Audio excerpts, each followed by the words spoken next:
Hello दोस्तों, नमस्ते, प्रणाम। कैसे हैं आप लोग? आप लोग भी बहुत ही प्यारा सा एक छठ गीत लेके आए हो। आशा करती हूँ कि छठ गीत बहुत पसंद आएगी। पसंद आए तो अपनी प्यारी सी बहन को आशीर्वाद प्यार दुआ दीजिएगा। जय छठ मैया।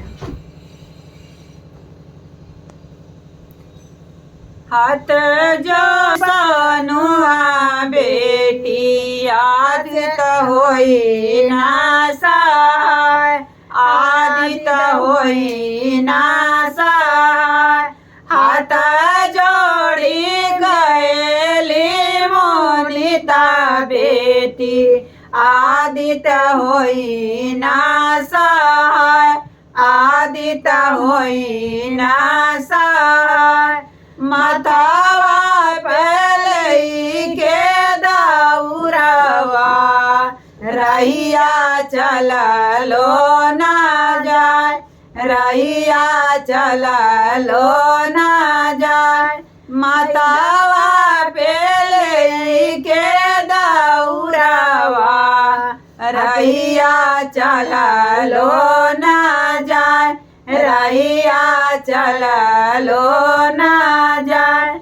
कैसे जाई छठी माई के घटिया, देहिया हवा में पराय, देहिया हवा में पराय। कैसे जाई छठी माई के घटिया, देहिया हवा में पराय, देहिया हवा में पराय। बड़ा भारी बटे कलशुपवा खड़ा भइलो ना जाय, खड़ा भइलो ना जाय। खड़ा भारी बटे कलशुपवा खड़ा भइलो ना जाय, खड़ा भइलो ना जाय। थर थर कपेले बदनिया, गोड़वा बहुत दुखाय, गोड़वा बहुत दुखाय। दर्शन दीनाय दित माल, दुखवाय बना सहाय, दुखवाय बना सहाय।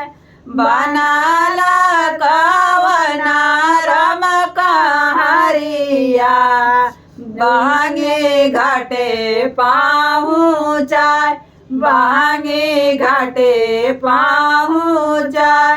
बनल सतेंद्र भैया कहरिया, बांगे घाटे पहुँचाय, बांगे घाटे पहुँचाय।